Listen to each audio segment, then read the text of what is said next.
The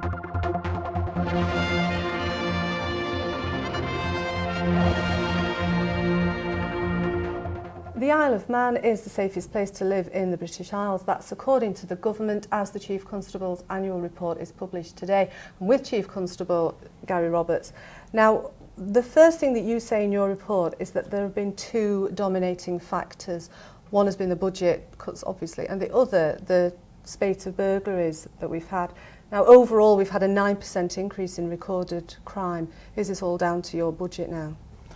Crime, I think, in a way, bottomed out a couple of years ago. The 9% increase in crime we've had means that last year was the third lowest level of crime in any of the last 30 years. So it's very, very low. There's not necessarily a link between budgets and recorded crime. There's a link between budgets and how effective the police can be at dealing with complex issues. And increasingly during the year we saw that. So, for example, we spent an awful lot of time dealing with vulnerable people. Vulnerable through mental health issues, through drink or drugs, or through domestic abuse. Those are not traditional crime things, but it took up an awful lot of our time, and it meant officers were unable to patrol at times. It meant officers were unable to take enforcement action on roads in terms of speeding and things like that. We find ourselves being dragged into these things that are not hard-edged policing things, but we're going into them because the public service is unable always to deal with the complexities around vulnerability. And in terms of cuts in your budget, I mean, for a time you had to disband the roads policing unit, which is quite alarming to hear. The difficulty I have is that until about 2 years ago I could recruit in advance. So I was fairly readily able to recruit in advance of people retiring. I would know when they'd retire. I'd recruit about 6 months before they went, and so when one person left, a new pair of boots was on the street in their place. The budget cuts that happened a couple of years ago were fairly substantial, and they meant that I couldn't do that, and I haven't yet caught up. So that means all the time I'm recruiting after people have left, and there has been a rapid change in the number of personnel that we've had. So we've had to reduce the number of officers. We got as high as 248 officers. We can afford about 212 now. In the year that ended on the 31st of March, we lost a lot of people. We've lost 60 in 3 years. Now there are consequences to that. Most of them went because they were retiring. Some of them went because they were ill, and others have left. But they've taken with them loads of experience. Now I have a training budget of £100,000 a year for the constabulary. So I have to train and equip young people to fill the gap that's been left by experienced people who've gone, and that's hard. And these young people, as good as they are, and they're very, very good, don't yet have the experience. So we've got organisational issues like that at a time when demand is becoming more complex than it used to be. So when I was a boy, the police demand was things on the road and crime. Now crime accounts for 20% of our demand, that's all, and yet we're judged largely on crime, which I think is unfortunate. Now, you say that you have lost more officers than you anticipated. Is there a level of dissatisfaction in the force? I don't think morale in the force is as good as it could be. It's certainly not as high as it has been. One of the primary drivers of that is uncertainty about police pensions. So there's been a survey recently about Police Scotland, big neighbouring force, where more than half the officers have said they want to leave. The reason they want to leave is because their pensions are changing. In the Isle of Man, uncertainty about pensions, and we haven't yet resolved what the pension situation will be here, is a clear driver of lower morale. Other things are too. So in the year I've had to reduce the number of officers in the north, south and the west. So for example, there used to be about 15 in Ramsey. There's now 8 or 9. The workload hasn't gone away, and in places it's increased. So the demands on some of those officers has increased by 40%. And that's a very big increase. Even though we're talking about small numbers of things, it's a big increase, and these officers are young and inexperienced. So for some of them, they're finding it very, very difficult. And so, as good as the people are, and I've said this before, I think I have the best police officers in the British Isles. Their world is complex now, and the fact it's complex, the fact that there are fewer of them, the fact that demand is increasing, the fact that pensions are not yet sorted, and also because the police seem to be a target in the UK for the media, that has an effect on how they feel. Now, I think you say in your report as well, in terms of the number of officers, the pensions issue and pay awards might affect the officers that you can recruit in the future. So we might see a further reduction in the numbers on the force. I think I'm just getting to the position where I can recruit in advance. In theory, the 2016 calendar year should only see 2 or 3 scheduled departures. However, the year after, 2017, brings more than a dozen, much more than a dozen in terms of scheduled departures. So experienced people will leave in 2017. I've got to try and get ahead of the game before then. Now the budget is critical to that. So when people leave, I can accrue their salaries for a bit, but I can't accrue them into another financial year. So I've got to try and be as fleet of foot as I can be in recruiting. Now the issues I've got are twofold. One, to get experience, I have to bring people in from the UK, and it's a big ask to get people effectively to emigrate from the country they're in and live somewhere else and learn how to police. And I've got some people doing that, but not as many as I would want. But secondly, I have to have the right quality of young people who come in. And in one intake, for example, a group of 7 young officers, 4 have gone in their first 6 months of training for a variety of reasons, including just not being right. Now, the 3 who are left are great, but that's a failed exercise, and I can't afford for that to keep happening. So I've got 10 people in the classroom at the moment. Hopefully I'll take another 8 or 10 on in January. Young, good people. When things happen, as they have happened during the year, it's very difficult then for them to draw on experience to deal with things. So we're in an interesting time, I think, for police. Interesting times, doesn't sound good. Another issue that you raise is your information technology infrastructure, which you actually describe in your report as absolutely hopeless. What's the issue there? The issue is police officers live their lives, like most members of the public now, through technology. They leave their technology at the door when they come into work. So we have a creaking IT infrastructure that is years, almost decades out of date. We have no mobile devices, so officers can't access the systems when they're not in the police station. We have no technology to draw on to do things like speed enforcement, to aid us better in the detection of crime in terms of biometrics and facial recognition and the like, new things. But the basic IT infrastructure is way out of date. So that's a budget implication, isn't it? There's a budget implication, but there's clear light at the end of the tunnel now. The government's digital strategy that passed through Tynwald just before the summer put criminal justice reform as the number 2 priority after the health service. And we're beginning now to see the signs of benefits accruing from that. So over the course of the next 2 or 3 years, we will begin to see changes to the infrastructure. We'll begin to see officers having access to mobile devices, and we should see us using IT differently. But as of the 31st of March, which is what this report is about, absolutely hopeless. Now, the criminal justice system, again, you make the point that you're not a politician, but you have major concerns about that as it exists, don't you?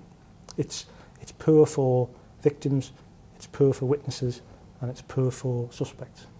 It's slow, it's paper-based, and it's clunky. In my view, it's not a modern justice system. In my view, a modern justice system takes account particularly the needs of the victims, but also makes things better and easier for witnesses, and also understands that for suspects, that they're not guilty of anything till they've been convicted, and it's not an easy system for them. And the system needs to be better. There needs to be transformative change, which brings in restorative justice, so that at a very early stage people confront what they did wrong, and it's put right. And we have an opportunity in the Isle of Man to do that and to do it really well. What we've done instead for 2 years is try to make the current silos within which each organisation works better.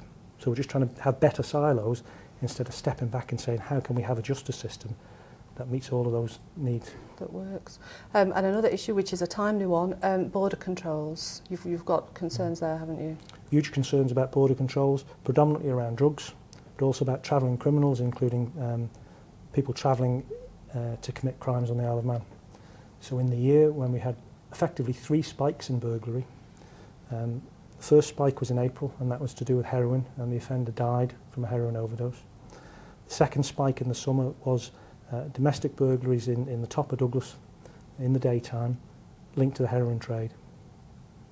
People from Liverpool were convicted in connection with those offences. And then we had the burglaries in January, February, which again, in the view of the constabulary, were linked to people who travel. And the typical way that people work now to bring drugs into the Isle of Man is this. They either undertake a complex procedure where they'll secrete drugs in a vehicle and they might reconstruct part of the vehicle to do that. Or secondly, they turn up at the CCAT 20 minutes before it sails and sail under a false name with drugs stuffed up inside themselves. Last autumn, on a weekly basis throughout the autumn, we had people in hospital while we waited for them to pass the drugs that they had concealed within them. That's hugely draining on us. It's draining on the health service, and it's just wrong. So the drugs trade is an enormous challenge, and in part, the free borders that we have cause that to be an issue. And these are big political issues that require legislation. So you've taken this to your minister. This is something that you're I'm in constant dialogue with the minister over that, and the minister, I think, at some point in the future will talk publicly about that. The way I've written the report is simply to say it as it is. There's no spin in it. I've not dressed anything up. I've not tried to make issues out of things that aren't issues. What I have done is highlight probably around a dozen significant strategic things that the Isle of Man has to deal with. And those strategic things include the borders, they include drugs, they include how we deal with financial crime, they include how we deal with vulnerable people. Because I increasingly have my officers in the mental health facility at Nobles Hospital and in the A&E department at Nobles Hospital restraining ill people. In recent weeks I've had officers in riot gear restraining mentally ill people inside a hospital, and that is fundamentally wrong. So how has this scenario come about? Because it's not just to do with the swinging cuts in your budget that go back a couple of years, is it? I mean, this is long-term, entrenched stuff, isn't it? This is, the island has lots of people who are vulnerable. They're vulnerable through drink or drugs or because of their mental health or a combination of all of them. Some of them are vulnerable because of domestic abuse. And the services that we give them are as good as we can make them in the circumstances we're in, but they're not always joined up.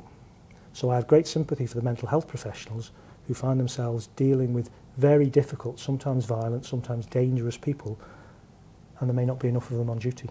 And that's where my people come in. And there are times, frequent times, where every police officer on duty in the Isle of Man is engaged in searching for somebody who's gone off to kill themselves. So, I don't know, on an evening shift, someone goes missing from Peel and has said they're going to go and end their life. The officers on duty in Peel, in Castletown, in Ramsey, and in Douglas can be engaged in searching for that person. And that's not a rare event, that's a fairly frequent event. And on the Isle of Man last year, more people killed themselves than have killed themselves in recent years. And so vulnerability is increasingly the thing that we find ourselves dealing with, and that's because there's no one else to do it. So I'm not in the report trying to make political points. I'm simply setting out what impacts on the constabulary. As you say, the situation, the way it is, no spin, this is just the way it is. Because it's quite hard-hitting, you know, the comments that you're making. Yeah, it's simple. As I said, 1 in 5 things that we deal with are crime-related. Only 1 in 5. So that means 4 out of 5 are not. And of that 4 out of 5, my guess is 3 out of 5 increasingly now are about vulnerability. And we have to get it right. And I have a very clear view, and I know some of the politicians share it, that there are probably 30 or 40 families in the Isle of Man who cause all of the issues for me and my service, but similarly cause the issues for the health service, for social services and for education. And if we can get the service right to them and we can support them at a very early stage, it will save the public purse an awful lot of money, and it will protect those families. It will stop the kids getting into trouble. It will stop the kids getting into situations where they might be sexually abused or sexually assaulted, or where they get sexually transmitted diseases as they grow older, or they become pregnant when they're 14 or 15. That's what I'm talking about, really. Okay, so these are the challenges that you're facing, aren't you, with a reduced budget? It all comes back down to that, doesn't it? Yes. So I should have 212 officers I can deploy because I had to try and catch up. As of today, there are about 190 that I can deploy. Because straight away 10 of them are in the classroom. Some are on, very few are on long-term sick, and the sickness levels in the force are low. Some are on maternity leave. And so actually putting the service together is hard sometimes. And you mentioned last winter I had no roads policing unit. That was a terrible thing to have to do because 10 people lost their lives on the roads last year. So policing the roads is really important. And this winter, as far as I can project, I won't have to do that again, but I might have to. And the consequence of that is there's less speed enforcement, there's less focus on drink driving, and there's less focus on driving standards. And indeed, last winter, If I didn't have the great support of some special constables, I would have struggled to put any presence on the mountain road at peak times. So that's where we are, really. But the positive side, and this is really positive, the Isle of Man is the safest place in the British Isles to live. It's got a police service that's the first anywhere to have Investors in People champion status. We've got brilliant people, and we've done so much more with less. So you can read the report as challenging and negative. I think it's straightforward, factual, and there's an awful lot of success in there. And all of the things we do as an organisation are done for 42 pence a day for every man, woman and child on the island. That's the lowest in the British Isles.